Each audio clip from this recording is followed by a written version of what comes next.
Have you ever stopped and wondered, how do you even begin to govern a massive, wildly diverse country like India without the whole thing just falling apart?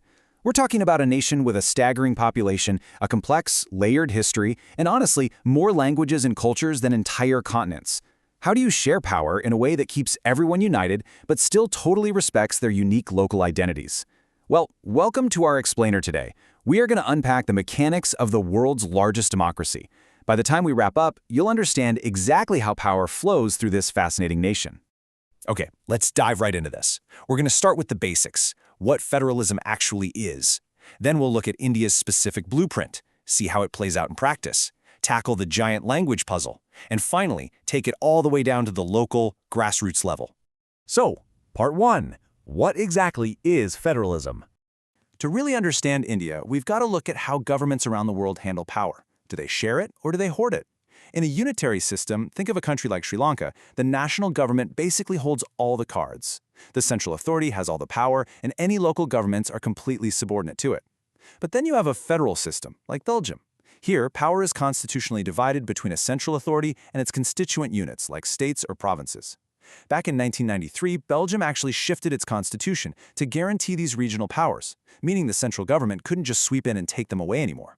That right there is the core of federalism, having at least two independent tiers of government that answer separately to the people. And here's the thing, a country's history deeply shapes how its government is built. Not all federations are the same. On one side, you've got your coming-together federations, like the US or Switzerland. This is where independent states voluntarily say, hey, let's pool our sovereignty to be stronger together. Usually in these setups, everyone gets equal power. But on the flip side, you have holding-together federations, like India, Spain, or Belgium. This is where a large country intentionally decides to divide its power between the national government and the states just to accommodate all that internal diversity. In these setups, the central government almost always tends to be inherently stronger than the states. Which brings us to Part 2, India's federal blueprint. So how exactly does the Indian Constitution carve up this power? Well, the framers were incredibly organized about it. They set up a really clear three-part distribution of legislative power. Basically, three distinct lists. The Union List covers big-picture subjects of national importance, things like defense, foreign affairs, and banking. Think about it. You absolutely need a uniform national policy for your military and your money. Then there's the State List.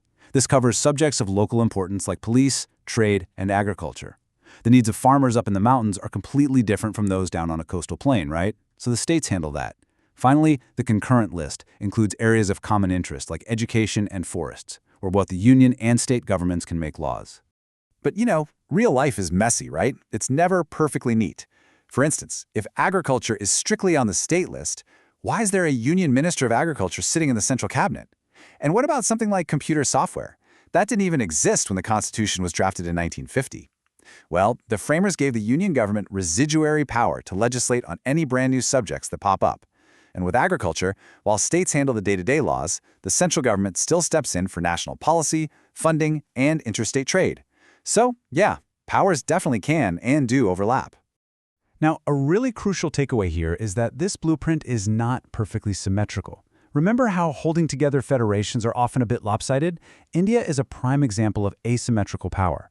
Under Article 371 of the Constitution, certain states like Assam, Nagaland, Arunachal Pradesh, and Mizoram actually get special powers to protect the land rights and cultures of their indigenous peoples. And on the other end of the spectrum, you've got union territories, places like Delhi or Chandigarh. They're either too small to be full independent states, or they have unique political situations, so they don't get full state powers. Instead, the central government steps in to administer them directly. Moving right along to Part 3, Federalism in Practice. A constitutional blueprint is really just ink on paper until it's tested by the messy reality of democracy. Over the decades, the actual physical map of India had to change to fit its people. Back in 1947, they inherited these old, arbitrary colonial boundaries. But pretty soon, massive popular movements started demanding new states based on language. At first, national leaders were terrified. They thought, this is going to break the country apart. But creating those linguistic states in the 1950s actually made India more united, and administration got a lot easier. Fast forward to 1990, and you see this huge rise of powerful regional parties and the era of coalition governments at the center. This completely changed the power dynamic. And what's so fascinating about this era is the huge cultural shift it represents. For decades after independence, the same political party usually ruled at the center and in most states. But if a rival party did happen to win a state, the central government would sometimes just misuse the Constitution and dismiss them. States literally felt like they had to approach the center with a begging bowl. But that 1990s coalition era, it flipped the script entirely. Because central governments suddenly relied on regional parties just to survive in power, a whole new culture of power sharing and mutual respect emerged. The Supreme Court even stepped in, making it incredibly difficult for the center to just arbitrarily dismiss state governments anymore. All right, part 4, the giant language puzzle. Let's zoom in on one of the biggest stress tests for this whole system. Over 1,300. That is the actual staggering number of distinct mother tongues recorded in India's 2011 census. Seriously, just let that number sink in for a second. Over 1,300. Trying to govern a country with that sheer scale of linguistic diversity, it's an incredibly delicate balancing act.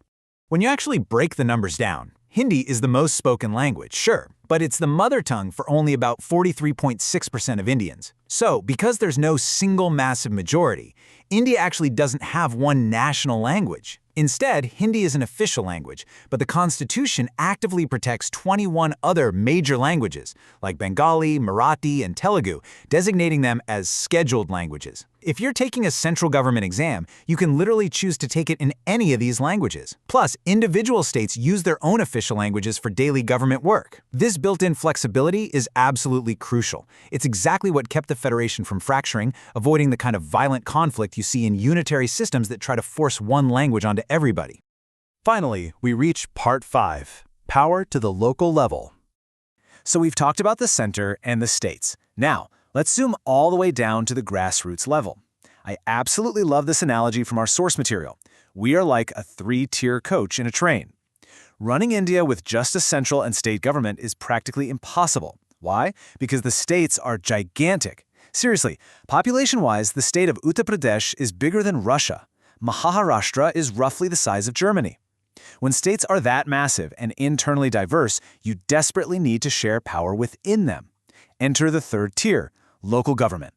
For the longest time, local governments were kind of just there on paper. They were weak, starved of funds, and totally bossed around by state governments.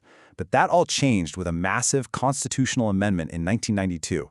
This was a real game changer. It made local elections constitutionally mandatory. It set up independent state election commissions to run them. It forced state governments to actually share their power and their revenue.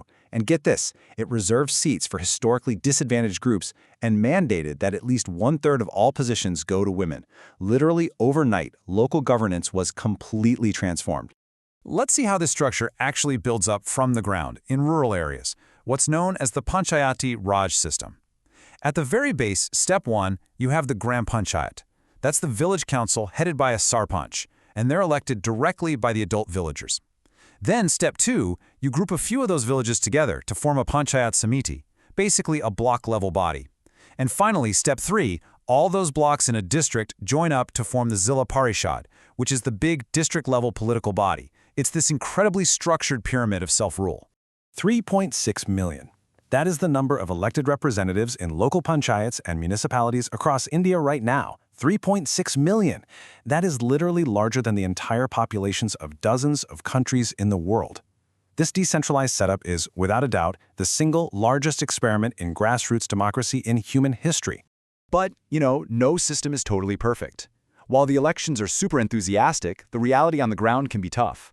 Village assemblies, or Gram Sabhas, don't meet nearly as often as they should, and a lot of state governments are still holding back funds and real power from these local bodies. So I want to leave you with this final thought. India has built this brilliantly complex federal machine to handle its deep diversity.